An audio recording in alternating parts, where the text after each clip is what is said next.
1923 வருஷம் திருமயத்திலேருந்து புதுக்கோட்டைக்கு விஜயம் பண்ணினான். புதுக்கோட்டையில் அரசாங்க மரியாதையோட சஹஸ்ரபாத பூஜை அப்படின்னு பண்ணினான். அதுக்கப்புறம் அங்கேருந்து திருவானைக்காவலுக்கு வந்தா. காஞ்சி காமகோடி பீடத்துக்கு ஆதிசங்கர பகவத்பாதா காலத்திலேருந்து பாரத தேசத்தில் பல இடங்கள்ல கட்டடம் இருக்கு, மடத்தோட பிரான்ச் இருந்துன்னு இருக்கு. அதுல முக்கியமானது திருவானைக்காவல்ல வடக்கு வீதியில உள்ள சங்கர மடம். இந்த பிராச்சீனமான சங்கர மடத்தை பெரியவா சுமார் 75,000 ரூபாய் செலவுல கருங்கல் திருப்பணியா பண்ணி அதை இனாகிரேட் பண்ணினா. இந்த திருவானைக்காவல் சங்கர மடத்துல தான் பிரபல சயின்டிஸ்ட் சர் எஸ்.எம். விஸ்வேஸ்வரையாக்கு உபநயனமானதா அவரே எழுதியிருக்கார். இந்த சங்கர மடத்துல தான் விஸ்வேஸ்வரையாவோட பிரம்மோபதேச உபநயனம் எல்லாம் நடந்ததா சொல்றா. இதுலேருந்தே தெரியறது அவளுக்கும் இந்த காமகோடி பீடத்துக்கும் எப்படி ஒரு தொடர்பு இருந்திருக்கு அப்படிங்கிறது. அதுக்கப்புறம் 1923 வருஷம் ஏப்ரல் மாசம் 29ஆம் தேதி திருவானைக்காவல்ல தாடங்க பிரதிஷ்டை நடந்தது. ஆதிசங்கர பகவத்பாதாள் இந்த பாரத தேசத்துல யாத்திரை பண்ணிட்டு வரத்தே பல இடங்கள்ல யந்திர பிரதிஷ்டையெல்லாம் பண்ணியிருக்கார். அதுல காசியில அன்னபூரணி, காஞ்சியில காமாட்சி, மாங்காடுல காமாட்சி, கொல்லூர்ல மூகாம்பிகை, திருவத்தியூர்ல திரிபுரசுந்தரி, திருப்பதி, ஸ்ரீரங்கம் முதலான பல இடங்கள்லையும் யந்திரஸ்தாபனம் எல்லாம் பண்ணியிருக்கா. அதனால இந்த திருவானைக்காவல்ல அகிலாண்டேஸ்வரிக்கு தாடங்க பிரதிஷ்டனும் ஆச்சாரியால் பண்ணியிருந்ததுனால அந்த பரம்பரையில வந்த காஞ்சி காமகோடி பீடாதிபதிகள் கையாலே இந்த தாடங்க பிரதிஷ்டை அப்பப்போ பண்றதா சம்பிரதாயம் இருக்கிறத ஒட்டி இந்த 1923 வருஷ தாடங்க பிரதிஷ்டைக்கு பெரியவா திருவானைக்காவலுக்கு விஜயம் பண்ண வெகு விமரிசையா இந்த தாடங்க பிரதிஷ்டை நடந்தது. இந்த தாடங்க பிரதிஷ்டை வைபவம் முடிஞ்சோடனே அதை ஒட்டி மடத்துல ஒரு பெரிய மாநாடுக்கு, ஆஸ்திக மாநாடுக்கு ஏற்பாடு பண்ணியிருந்தா பெரியவா. இந்த ஆஸ்திக மாநாட்டை ஸ்ரீரங்கம் வாணி விலாஸ் பிரஸ் அதை சேர்ந்த டி.கே. பாலசுப்ரமணியர் தலைமையில தான் நடந்தது. ரொம்ப விமர்சையா நடந்தது, கோலாகலமா நடந்தது. இந்து மதத்தை சேர்ந்த பல மடாதிபதிகளும் தலைவர்களும் இந்த மாநாட்டில் கலந்துண்டு ரொம்ப பயனடைஞ்சதா அவர் வர்ணிக்கிறார். அந்த பாலசுப்ரமணியர் ஹிந்து மெசேஜ் அப்படின்னு ஒரு இங்கிலீஷ் பத்திரிகை நடத்தின்னு வந்திருந்தார். அதுல 1923 வருஷம் மே மாசம் 10ஆம் தேதி இந்த தாடங்க பிரதிஷ்டையை பத்தி ரொம்ப டீட்டெயில்டா ஒரு எடிட்டோரியல் தலையங்கம் எழுதியிருந்தார். அதுல என்ன குறிப்பிட்டிருக்கார் அப்படிங்கிற சிலதை சுருக்கமா அந்த வார்த்தைகளை பார்ப்போம். பாலசுப்ரமணியம் வேந்து எழுதினது, இதுக்கு முன்னால திருச்சி மாநகரம் கண்டாத அளவுக்கு பெரியவாளோட திருச்சி விஜய யாத்திரை இருந்தது. அந்த வரவேற்பு அப்படிங்கிறது 1 மைல் நீளத்துக்கு கோஷ்டிகள், அதாவது வாத்திய கோஷ்டி இது மாதிரிலாம் இருக்கும் இல்லையா, அது 1 மைல் நீளத்துக்கு இருந்துதான். சுமார் 8 மைல் நீளத்துக்கு பிரமாதமா அலங்காரம் பண்ணப்பட்ட வீதிகள். இதுல ஆயிரக்கணக்கான ஜனங்கள் பெரியவா பல்லாக்கல் உட்கார்ந்துட்டு வர அந்த ஊர்வலம் ஒரு இடத்தை கடக்கிறதுக்கு சுமார் 5 மணி நேரம் ஆச்சாம். அப்படின்னா எவ்வளவு பெரிய கிராண்ட் ப்ரொசஷனா இருந்திருக்கும், ஊர்வலமா இருந்திருக்கும் அப்படிங்கறத நாம எல்லாரும் கற்பனை பண்ணி பார்த்துக்கலாம். இதெல்லாம் பாலசுப்ரமணியர் தன்னோட அந்த ஹிந்து மெசேஜில் எழுதின தலையங்கத்திலேருந்து எடுக்கப்பட்டது. அவர் சொல்றார், இது போல ஒரு வரவேற்பை இதுக்கு முன்னால எந்த ஒரு வைஸ்ராய்க்கோ ஏன் ராஜாக்களுக்கு கூட நடந்ததா தெரியல அப்படின்னு சொல்றார். இன்னும் வேந்து சொல்றார், இது மாதிரி ஒரு வைபவத்தை, கோலாகலத்தை இதுக்கு 2 தலைமுறைக்கு முன்னாலவா இருந்தவாள்லாம் கூட அனுபவிச்சிருக்க மாட்டா, பார்த்திருக்க மாட்டா அப்படின்லாம் ரொம்ப வியந்து எழுதியிருக்கார் வாணி விலாஸ் பிரஸ் பாலசுப்ரமணியர். அப்படி கோலாகலமா இந்த திருவானைக்காவல் தாடங்க பிரதிஷ்டைய முடிச்சுண்டு பெரியவா குழித்தலை, கிருஷ்ணராஜபுரம், மகாதானபுரம், கரூர் வழியால நெரூருக்கு விஜயம் பண்ணினா. நெரூர்ல தான் பிரம்மஜானியான சதாசிவ பிரம்மேந்திராளோட அதிஷ்டானம் இருக்கு. அவ இருந்த இடத்துல பெரிய வில்வ மரம் முளைச்சிருக்கு. அதுதான் அவளோட அதிஷ்டானமா சொல்லப்படுறது. அதுக்கு முன்னால காசியிலேருந்து கொண்டு வந்த லிங்கம் பிரதிஷ்டை பண்ணப்பட்டிருக்கு. இந்த நெரூர் சதாசிவ பிரம்மேந்திராள் காஞ்சி காமகோடி பீடத்தில் 57வது பீடாதிபதிகளா இருந்த ஸ்ரீமத் பரமசிவேந்திர சரஸ்வதிகளோட சிஷ்யர் அப்படிங்கிறத முன்னமேயே பார்த்தோம். இந்த காமகோடி பீடத்து ஆச்சாரியெல்லாம் இந்த நெரூர்ல போய் வழிபடுறது, அவளுக்கு விசேஷமான சலுகைகளோட புதுக்கோட்டை ராஜாக்கள்லாம் ஏற்பாடு பண்ண பெரியவா அங்க போய் வழிபாடு பண்ணினா, அங்க ஏகாந்தமா பிரம்மேந்திராள் சன்னதியில ரொம்ப நேரம் நிஷ்டையில இருந்தா. அங்க பெரியவாளுக்கு ரொம்ப பிடிச்ச இடம். அங்க போய் ஏகாந்தமா நிஷ்டையில இருந்தா. அப்படி நெரூர்லேருந்து குழுமணி அப்படிங்கிற இடத்துல பெரியவா இருந்தா. அந்த குழுமணியில இருக்கிறதே 1923 ஜூன் மாசம் திருச்சி முனிசிபல் சேர்மனா இருந்தார் ஸ்ரீ FG நடேசையர் அப்படிங்கிறவர். அவர் பெரியவா தரிசனத்துக்கு வந்திருந்தார். அப்படி வரத்தே ஒரு இளைஞரை அழிச்சுன்னு வந்திருந்தார், மலையாள பிராமண இளைஞர். அவரை அழிச்சுட்டு பெரியவாள்கிட்ட வந்தார்.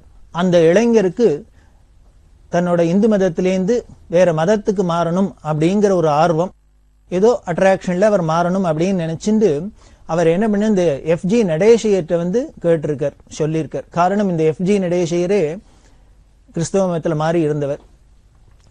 அவர் அந்த பையனுக்கு அட்வைஸ் பண்ணினார், மதம் மாறக்கூடாது, இருக்கிற தாய் மதத்திலேயே இருக்கணும் அப்படின்லாம் அவருக்கு அட்வைஸ் பண்ணார். இருந்தாலும் அதை விட பெரியவாள்கிட்ட அழிச்சுன்னு வந்து பெரியவா அட்வைஸ் பண்ணினா இன்னும் பவர்ஃபுல்லா இருக்கும், உபயோகமா இருக்குமே அப்படிங்கிறதுனால குழுமணிக்கு FG நடேசையர் இந்த பையனை அழிச்சுன்னு வந்திருந்தார். சுமார் 2 நாள் போல அங்கேயே தங்க சொன்னா பெரியவா. தன்னோட காரியங்கள்லாம் முடிச்சுன்னு பூஜை முதலாம் முடிச்சுண்டு அந்த பையனோட தனிமையில பேசி அந்த பையனை மதம் மாறாதபடி மனம் மாறுபடியுமா பெரியவா அனுகிரகம் பண்ணினா. FG நடேசையர் ரொம்ப சந்தோஷப்பட்டார். அந்த பையன் அப்புறம் ரொம்ப ஃபீல் பண்ணி, நல்லவேளை என்னோட நல்ல காலம், பெரியவாள்கிட்ட நீங்க அழிச்சுன்னு வந்து பெரியவா கிருப்பையில நான் இப்போ அண்டர்ஸ்டாண்ட் பண்ணின்னுட்டேன், எல்லாத்தோட எனக்கு உண்மை தெரியறது, அதோட தத்துவங்கள்லாம் புரியுறது. அதனால நாம நல்ல கதி அடையறதுக்கு ஒரு மதம் மாறி இந்த மதம் அந்த மதம் தான் அப்படின்னு இல்லை, எந்த மதத்துல யாரு எப்படி இருந்தாலும் அந்த மதத்துல உள்ள அபிமானத்தோட நாம இருந்து நாம சித்தசுத்தி அடைஞ்சோம்னா நிச்சயம் சத்கதி அடையலாம் அப்படிங்கறது புரிஞ்சுட்டேன் அப்படின்னு சொல்லி அவர் நன்றியோட போனார். VE வெங்கட்ரமணி அப்படின்னு ஒரு பக்தர், நல்ல வைதீக குடும்பத்துல பிறந்தவர். அவர் வேலூர்ல ஒரு அந்நிய மதத்து ஸ்கூல்ல படிச்சிருந்தார். அந்த சின்ன வயசுலேருந்தே அந்த ஸ்கூல்ல படிச்சு அப்படி இருந்ததுனால சர்வீஸ் அப்படின்னாலே இந்த மதத்துல தான் முடியும் அப்படிங்கிறது அவருக்கு ஒரு மனசுல ஆழமா பசுமரத்தாணி போல பதிஞ்சுது. அதனால அவர் இந்த ஸ்கூல் படிப்பெல்லாம் முடிச்சு காலேஜ் படிப்பு முடிக்கிறதே அவருக்கு என்ன தோணித்து அப்படின்னார், இனிமே நம்ம ஜனங்களுக்கு சர்வீஸ் எல்லாம் பண்ணணும், உலகத்துக்கு நல்ல விதமா உபயோகமா இருக்கணும்னா அந்த அந்நிய மதத்துக்கு மாறணும், அப்படிங்கிற மாறினாதான் முடியும் அப்படிங்கிற தீர்மானத்துல அவர் அப்படி இருந்தார். அதனால அவர் என்ன பண்ணினார், அந்த மதத்துக்கு மாறுறது அப்படின்னு தீர்மானம் பண்ணிவிட்டார். இந்த விஷயம் அவ அப்பா அம்மாவுக்கு தெரிஞ்சது. அவ துளி கூட எதிர்பார்க்கல. ஏதோ குழந்தை ஹாஸ்டல்ல இருந்து ஒழுங்கா படிச்சு முன்னுக்கு வரணும் அப்படின்னு நினைச்சுன்னு அனுப்பிச்சாக்க கடைசியில இப்படி விபரீதமா ஆயிடுத்தேன், நன்னா படிச்சு புத்திசாலியா ஆயிட்டார், கடைசியில நம்ம கையை விட்டு இவன் போறேங்கிறானே அப்படின்னு ரொம்ப வருத்தம். எவ்வளவோ அட்வைஸ் பண்ணி பார்த்தா, நம்மளோட குடும்ப பாரம்பரியத்தை பாரு, இதெல்லாம் யோஜனை பண்ணு, நமக்கு இது சரியா வராது, வேண்டாம்னு சொல்லி பார்த்தா. ஆனா அவர் தீவிரமா அப்பா அம்மா சொல்றத கேட்கறதா இல்லை. ஏன்னா அவருக்கு மனசுல ஆழமா பதிஞ்சுட்டதுனால மதம் மாறிவிடுறது அப்படின்னே தீர்மானமா இருந்தார். அந்த ஒரு நிலைமையில அப்பா அம்மாக்கு என்ன பண்றதுன்னு தெரியல. உடனே அந்த பையன்கிட்ட சொன்னா, நீ ஒன்னே ஒண்ணு பண்ணு, எங்களுக்கு கடைசி ஆசையா அதை வச்சுக்கோ, நீ இது மதம் மாறுறதுக்கு முன்னால காஞ்சிபுரம் போய் பெரியவாளை ஒரு தரிசனம் பண்ணிட்டு வந்துரும் அப்படின்னு. இவருக்கு அதுலதான் நம்பிக்கை இல்லை, இந்த மதத்து மேலேயே நம்பிக்கை இல்லை. அதுவும் இந்த மதானுஷ்டானங்களை மதாச்சாரங்களை ரொம்ப ஸ்ட்ராங்கா வலியுறுத்துற பெரியவா மேலேயோ மடத்து மேலேயோ அவருக்கு துளி கூட நம்பிக்கை இல்லை. இருந்தாலும் அப்பா அம்மாவோட ஒரு ஆசையை நிறைவேற்றணும், அவளுக்கு மனசு வருத்தப்பட முடியுமா, நாம ஏதோ காரியம் பண்றோம், இருந்தா கூட அதுல ஒரு சின்ன பிரியம் மாதிரி இது இருக்கட்டுமே அப்படிங்கிறதுனால என்ன பண்ணினார், அப்பா அம்மாவோட வற்புறுத்தலுக்காக பெரியவாள்கிட்ட வந்தார். ஓரமா தான் நிற்கிறார். ஏன்னா இவருக்கு ஒன்றும் பக்தி ஸ்ரத்தையோட வரலையே, இவர் ஏதோ அப்பா அம்மா சொன்னதுக்காக தானே வந்திருக்கார். ஓரமா நின்றுட்டு வேடிக்கை பார்த்து நின்று. அப்படி இவர் வந்த சமயத்துல ஒரே கூட்டம். முன்னால ஒரு வெள்ளைக்கார அம்மா, அந்த அம்மா உட்கார்ந்துன்னு பெரியவாள்கிட்ட பேசின்னு இருக்கா. அந்த டாபிக் என்ன இருந்தது அப்படின்னா, அந்த அம்மா மேல்நாட்டை சேர்ந்தவோ, நமது இந்திய கலாச்சாரத்தையும் இந்து மதத்து மேலேயும் பரிச்சயம் ஏற்பட்டு அதுல ஒரு பிரமிப்பு வந்து ஆசை வந்து இந்து மதத்துக்கு மாறணும் அப்படின்னு அந்த அம்மா ஆசைப்பட்டு இதை எப்படி மாறுறது என்ன பண்ணும் அப்படின்னு பெரியவாள்கிட்ட அட்வைஸ் கேட்கறதுக்காக வந்திருக்கா. இதை பெரியவாள்கிட்ட கேட்டிருக்கா. இந்த அம்மா கேட்ட இந்த கேள்விக்கு பெரியவா பதில் சொல்லிட்டு இருக்கா. கூட ஒருத்தர் வச்சுருப்பா மீடியேட்டர், அவ மூலியமா தான் பதில் சொல்லுவா. பெரியவா சொல்றா, அவள்கிட்ட சொல்லு, எல்லா மதமும் அன்பா இருக்கிறத தான் போதிக்கிறது, எல்லா மதமும் சேவையைத்தான் போதிக்கிறது. அதாவது எல்லா மதத்திலையும் ஞானத்தை அடையணும், கடவுளை அடையணும் அப்படிங்கிறது தான் லட்சியமா இருக்கு. அதனால இந்த அடையறதுக்கு நாம ஞானத்தை அடையறதுக்கோ சேவை பண்றதுக்கோ மோட்சத்தை அடையறதுக்கோ மதமோ எதுவும் தடையா இல்லை. அதை எங்க இருந்தாலும் அடைஞ்சுடலாம். ஒன்னே ஒண்ணு நாம தீர்மானமா வச்சுக்கணும். இங்கேருந்து பார்த்தா பெரியவா அதுக்கு ஒரு உதாரணம் சொல்லுவா. அந்த பிரிட்ஜில் பார்த்தேன்னா, பாலத்தில் பார்த்தேன்னா, இந்த நேப்பியர் பாலம் அப்படின்னு இங்கே மெட்ராஸில் இருக்கு. அதில் பார்த்தேன்னா ஆர்ச்சா வளவு வளவா இருக்கும் அந்த சைடில். அதில் ஒரு வளவுக்கு அடியில் நின்றுட்டு கடைசியில் இருக்கிற வளவை பார்த்தா நாம நிற்கிற வளவு ரொம்ப பெருசா இருக்கிறாப்புல இருக்கும், அந்த வளவு சின்னதா இருக்கிறாப்புல இருக்கும். எவ்வளவு தூரக்க போறதோ அது சின்னதா தெரிகிறாப்புல இருக்கும், நாம பக்கத்துல இருக்கிறது தான் பெருசா இருக்கிறாப்புல இருக்கும். இத மாதிரிதான் எல்லாருக்குமே நாம எந்த மதத்துல, எந்த ஜாதியில, எந்த குலத்துல, எந்த சம்பிரதாயத்துல பிறந்து வளர்றோமோ அதுதான் நமக்கு பெருசு மாதிரி தெரியறது. இது ஒண்ணும் பெரிய தப்பு இல்லை. நம்மளோடது நமக்கு வசத்தியா தெரிஞ்சா பெருசா தெரிஞ்சா தப்பு இல்லை. ஆனா தப்பு எங்க வந்துருதுன்னு, அந்தண்ட இருக்கிறத பக்கத்துல இருக்கிறத தூரம் இருக்கிறத பார்த்து அது ஏதோ சின்னது, அது ஏதோ மட்டம் அப்படின்னு நமக்கு ஒரு பாவம் வருதே, இதுதான் பெரிய விபரீதம். இது மாதிரி நமக்கு ராகத்வேஷங்கள்லாம் போகணும், விருப்பு வெறுப்பு போறதுக்கு தான் ஒரு மதம், சம்பிரதாயம், கோட்பாடு இதெல்லாம் சொல்லப்பட்டிருக்கே வழிய அதுவே நமக்கு ஒரு அபிமானத்தை கொடுக்கும், விருப்பு வெறுப்பை கொடுக்கும்னா அதை விட விபரீதம் வேற ஒண்ணும் இல்லை. நாம இப்ப குளிக்க போறோம் அப்படின்னா தண்ணியை எடுத்து விட்டுண்டா நம்ம உடம்புல இருக்கிற அழுக்கும் போகணுமே வழிய அந்த தண்ணியை விட்டுனோம்னா அதனால இன்னும் அழுக்கு ஜாஸ்தி ஆகும்னாக்க அப்புறம் தண்ணியை விட்டு குளிக்கிறதோட பர்பஸே உபயோகம் இல்லாத போயிடுறது. அத மாதிரிதான் நாமளும் மதத்துல எப்படி இருக்கணும், மதானுஷ்டானங்கள் எப்படி இருக்கணும், அபிமானம் எப்படி இருக்கணும் அப்படிங்கிறது பெரியவா ரொம்ப ஸ்ட்ராங்கா வலியுறுத்திருக்கா. நீங்க பார்த்தீங்கன்னா அந்யோன்யமா உறவாடி இருக்கா. அதுக்கு காரணம் என்ன அப்படின்னா, யார்கிட்டையும் தன்னோட மதத்தையோ தன்னோட சித்தாந்தத்தையோ தன்னோட கொள்கையோ ஒரு நாள் கூட பெரியவா திணிச்சதே கிடையாது. இன்னும் சொல்ல போனா வரவாழலாம் அவாளுக்கு பிறப்பால என்ன மதம் வந்திருக்கோ, ஜாதி வந்திருக்கோ, சம்பிரதாயம் வந்திருக்கோ அதுல நம்பிக்கையோட நாம அனுஷ்டானம் பண்ணணுங்கிறதான் பெரியவாளோட முக்கியமான உபதேசம். அதனால்தான் எல்லாருக்கும் பெரியவாள்கிட்ட ஃப்ரீயா வர முடிஞ்சது. ஏன்னா ஒரு பயம் இல்லை, இவர்கிட்ட போனா தானே மாத்தி விடுறோம், அத்தை பண்டுறோம், இத்த பண்டுறோங்கிற ஒரு சந்தேகமே கிடையாது, பயமே கிடையாது. நாமளாவே இருக்கிறதுக்கு தான் இவர் உதவியாயிருப்பார், அதைத்தான் இவர் வலியுறுத்துவார் அப்படின்னு எல்லாருக்குமே தெரியும். அதனால்தான் எல்லாருமே பெரியவாள்கிட்ட அவ்வளவு பிரியமா வந்தா. இதுதான் பிரம்மஞானிகளோட லட்சணம். பிரம்மஞானிகள் எப்படி இருப்பா அப்படின்னா இப்படிதான் இருப்பா. ஏன்னா அவளுக்குன்னு ஒரு தனியா ஒரு மனசுன்னு ஒண்ணு கிடையாது, அதுல ஒரு அபிப்பிராயம்னு ஒண்ணு கிடையாது, அதுல விருப்பு வெறுப்புங்கிறது கிடையாது. பெரியவாளுக்கு மனசு கிடையாது, அதுல ஒரு அபிப்பிராயம் கிடையாது, ராகத்வேஷம் கிடையாது. அப்படி மனசுன்னு ஒண்ணு இருந்துடுத்துனாதான் மீதி எல்லா தோஷமுமே வரும். விருப்போ வெறுப்போ, பிடிச்சது பிடிக்காது, வேண்டியது வேண்டாதது இதெல்லாம் எப்ப வரும்னார், மனசுங்கிறது ஒண்ணு உள்ளுக்குள்ள பூந்துடுத்துனாதான், அது இருந்தால்தான். பெரியவா யாத்திரையில இருக்கிறதே இங்க சான்ஸ்கிரிட் காலேஜில் மயிலாப்பூர்ல இருந்தா. அப்போ ஒரு அம்மா, அந்த அம்மாவுக்கு ஒரு புத்திரசோகம், ஒரே புள்ள, அந்த புள்ள அகால மரணம் அடைஞ்சுட்டான், ஒரு ஆக்சிடென்ட்ல போயிட்டான். இது ஒரு பெத்த தாயாருக்கு எப்படி இருக்கும்? அப்படி ஒரு மனசு தவிச்சா, வருத்தப்பட்டா. எங்க போய் சொல்லி இந்த துக்கத்தை எப்படி ஆத்திக்கிறதுன்னு தெரியல. பெரியவாள்கிட்ட வந்தா, ஒரே புகலிடமா பெரியவாள்கிட்ட வந்து அழுது தீத்தா. பெரியவாளும் பேசாத கேட்டுண்டா. அந்த அம்மாக்கு இன்னொரு பயம் வந்துடுத்து. என்னன்னா, இப்படி துர்மரணம் அடைஞ்சாக்க அது ஆவியாலையும் பேயாலையும் அப்படி பண்ணும் இப்படி பண்ணும் அப்படின்லாம் எல்லாம் பல பேர் பல விதமா சொல்றா இல்லையா. இதெல்லாம் கேட்டோன்னு அந்த அம்மாக்கு பயம் வந்துடுத்து. குழந்தை போனதோட இல்லாத அந்த துக்கத்தை விட பெருசா அது போய் இப்படி எல்லாம் அலையும்னு சொல்றாளே, எல்லாரும் பயமுறுத்துறாளே, இதுக்கு என்ன பரிகாரம் பண்றது, பூஜை பண்றதா, யாகம் பண்றதா, ஹோமம் பண்றதா, ஜபம் பண்றதா, தபம் பண்றதா, எப்படி பண்ணினா அது அந்த ஆத்மா சாந்தி அடையும்? அப்படி நாம பண்ணினாலும் அதனால ஆத்மா சாந்தி அடைஞ்சுடுத்தான் நமக்கு எப்படி தெரியும்? இப்படி எல்லாம் அந்த அம்மாக்கு கவலைப்பட்டுன்னு பெரியவாள்கிட்ட வந்து பிரார்த்தனை பண்ணி கேட்டா. எல்லாரும் இப்படி எல்லாம் பயமுறுத்துறா, என்னன்னு தெரியல, அதனால பெரியவாதான் அனுகிரகம்னா அவ என்ன சொல்றாளோ அதை நம்புறேன். அந்த குழந்தை ஆத்மா அலையாத சாந்தி அடையறதுக்கு என்ன சொன்னாலும் சரி, என்னோட சொத்து பத்தெல்லாம் வித்து நான் அதுக்கு என்ன பரிகாரம் பண்ணணுமோ, எத்தனை செலவாகுமோ பண்றதுக்கு காத்துருக்கேன், பெரியவா வாக்கால சொல்லணும் அப்பதான் எனக்கு நம்பிக்கையா இருக்கும் அப்படின்னு சொல்லி அழுதான்னா அப்படி ஒரு அழுதா. புத்திர சோகத்துல இருக்கிறவாளுக்கு ஒரு தாயாருக்கு எப்படி இருக்கும் அப்படின்னு நமக்கு தெரியாதா?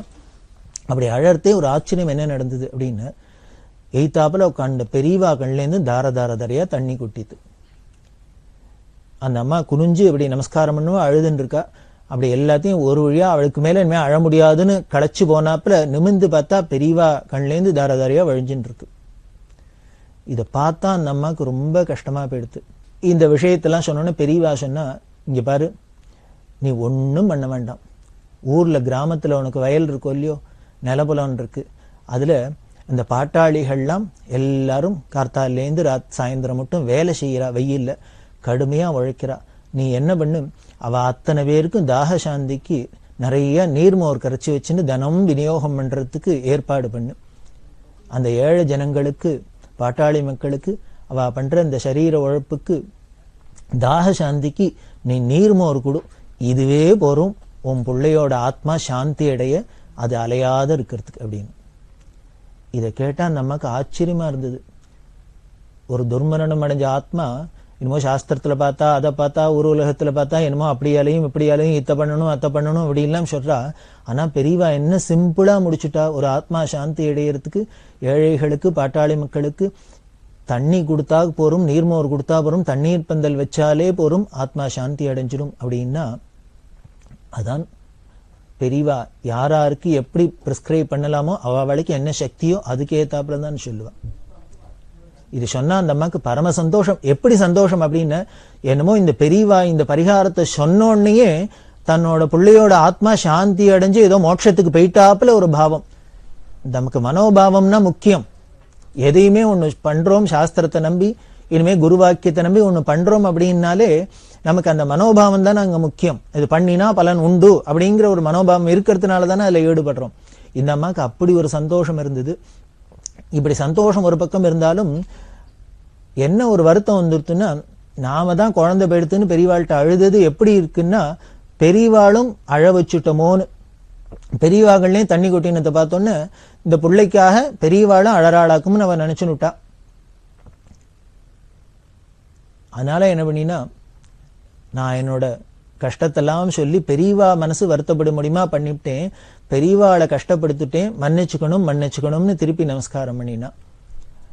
உடனே பெரியவா சிரிச்சுட்டே சொல்றா, இப்போ புள்ள போயிட்டான்னு இத்தனை நேரம் வருத்தப்பட்டிருந்த, இப்ப இனிமே பெரியவாளை கஷ்டப்பட்டுட்டோமோன்னு வருத்தப்படுறதுக்கு ஆரம்பிச்சிடாத. உன்னை விட்டுட்டு புதுசா இன்னொன்னு பிடிக்காத. உடனே ஒண்ணு தெரிஞ்சுக்கோ, உன் பெரியவாளுக்கு மனசும் கிடையாது, அதுல வருத்தமும் கிடையாது, போயிட்டு வா நிம்மதியா அப்படின்னு. இப்படி எல்லாம் பெரியவா ஓப்பனாலாம் சொல்லிவிட மாட்டா. தன்னை அறியாத சில சந்தர்ப்பங்கள்ல இதெல்லாமும் வழியில வந்துடும். அப்ப சொன்ன வார்த்தை, உன் பெரியவாளுக்கு மனசும் கிடையாது, அதுல வருத்தமும் கிடையாது. மனசுன்னு ஒண்ணு இருந்தானா அதுல வருத்தம் வரப்போறது, அப்புறம் வருத்தம் வந்தாலே பிடிச்சது வரப்போறது, பிடிக்காது வரப்போறது. இது எதுக்கு சொல்ல வந்தேன் அப்படின்னா, இவா பெரியவா அந்த வெங்கட்ரமணி அப்படிங்கிறவர் மதம் மாறணும்னு நினைச்சுன்னு இங்க மடத்துக்கு வரத்தே இந்த வெள்ளக்கார அம்மாட்ட பெரியவா இப்படி உபதேசம் பண்ணிட்டு இருக்கா. அதனால நம்ம மதத்துல, நாம எந்த மதத்துல பிறந்தமோ, எந்த சம்பிரதாயத்துல பிறந்தமோ அதுல நம்பிக்கையோட இருக்கணும். அவ்வளவுதான். ஏன்னா நாம பிறந்த மதத்திலேயே சம்பிரதாயத்திலேயே நமக்கு ஒரு நம்பிக்கை இல்லைன்னா அப்புறம் வெளியில போறதுல எங்க நமக்கு நம்பிக்கை வரப்போறது? அதுல பார்த்தேன்னா தெய்வத்தின் குரல் எடுத்து பார்த்தேன்னா இதை பத்தி ரொம்ப டீட்டெயில்டா பேசியிருக்கா. இப்படி நாம மதம் மாறத்தை என்ன பண்றோம்னு, நாம பிறந்து வளர்ந்த மதத்தையும் மட்டம் தொட்டிடுறோம், போற இடத்தையும் மட்டம் தொட்டுறோம். காரணம் என்னன்னு, எப்போ இங்கேருந்து நம்ம மனசு மாறி இன்னொன்னுக்கு போச்சோ அதுலேருந்து அதை விட இன்னொன்னு பார்த்தா மாறாதுங்கிறதுக்கு என்ன உத்தரவாதம்? இப்படியே ஒண்ணு மாத்தி மாறிண்டே இருந்தோம்னா என்னைக்கு எங்க நிக்க போறது? கடைசியில ஒன்னும் காப்பாத்தது எல்லாம் கை விட்டுடும். அதுக்காக தான் பெரியவா திருப்பி இப்படி சொன்னது. இது அந்த வெள்ளக்கார அம்மாக்கு டீட்டெயில்டா பண்ணிட்டு, அதனால நீ உன் மதத்திலேயே இருக்கலாம், இருந்து என்னென்ன பண்ணணும்னு ஆசை பண்றியோ அப்படியே பண்ணி, இதுக்காக ஒரு மதம் மாறணுங்கிற அவசியம் இல்லை அப்படின்னு அவளுக்கு உபதேசம் பண்ண. அந்த அம்மா ரொம்ப தெளிஞ்சேன் அப்படின்னு ரொம்ப சந்தோஷப்பட்டு உடனே என்ன பண்ணினா, தன்னோட தாய் மதத்துக்கே அவ இருந்து அதுக்கப்புறம் எல்லாத்தையும் அன்பு ஒழுக இருந்து அவ சேவை பண்ணினா அப்படின்னு தெரிய வருது. இதை கேட்டிருந்தார் இந்த வெங்கட்ரமணி. அப்படியே மனசு மாறித்து நேர வீட்டுக்கு வந்தார். அப்பா அம்மாவுக்கு நமஸ்காரம் பண்ணிட்டு, ரொம்ப நல்ல காரியம் நடந்தது இன்னைக்கு, பெரியவாள்கிட்ட போனது எனக்கு கண்ணை திறந்துடுத்து, தெளிஞ்சுட்டேன். அதனால இனிமே உங்க குழந்தையா உங்களோடையே வீட்டில் இருக்கேன் அப்படின்னு சொல்லி அவர் தன்னோட வீட்டிலேயே இருந்தார், தன்னோட தாய் மதத்திலேயே இருந்தார். அப்படின்னா இதுதான் மகான்களோட ஞானிகளோட தரிசனம் மாத்திரமே போரும். என்ன ஞானின்னா எப்படி, குருன்னா எப்படின்னு அதான் திருமூலேஸ்வரர் தெளிவு குருவின் திருமேனி காண்டல். இந்த வெங்கட்ரமணி பெரியவாள்கிட்ட எதுவும் சொல்லல பேசல, பெரியவாளும் அவர்கிட்ட பேசல சொல்லல, ஒன்னும் பண்ணல. பெரியவாளை போய் பார்த்த மாத்திரம்தான், மடத்துல போய் பெரியவாளை தரிசனம் மாத்திரம் என்ன ஆயிடுத்தினர். இதைத்தான் திருமூலேஸ்வரர் தெளிவு குருவின் திருமேனி காண்டல் அப்படின்னு. அந்த குருவை போய் ரூபத்தை பார்த்தாலே போரும். அங்க மடத்துல தான் போய் பார்க்கணுமா என்ன, வீட்டுல ஒரு போட்டோவை வச்சுன்னு பெரியவாளை நித்தியம் ஒரு தூரம் பார்த்தாலே போரும், நமக்கு தெளிவு ஏற்படும். அஜ்ஞானம்ங்கிற இருளை போக்கும் அப்படின்னு தானே சாஸ்திரம்லாம் சொல்றது. அப்பேற்பட்ட ஞானமயமான மூர்த்தி தான் சாட்சாத் பெரியவா. அவ சந்நிதியில யாருக்கெல்லாம் பெரியவாள்கிட்ட போக முடியும், பெரியவாளை தரிசனம் கிடைக்கும் அப்படின்னர், யாருக்கெல்லாம் நல்ல காலம் பிறக்கிறதோ, யாருக்கெல்லாம் பாக்கியம் இருக்கோ அவளுக்கு தான் கிடைக்கும்.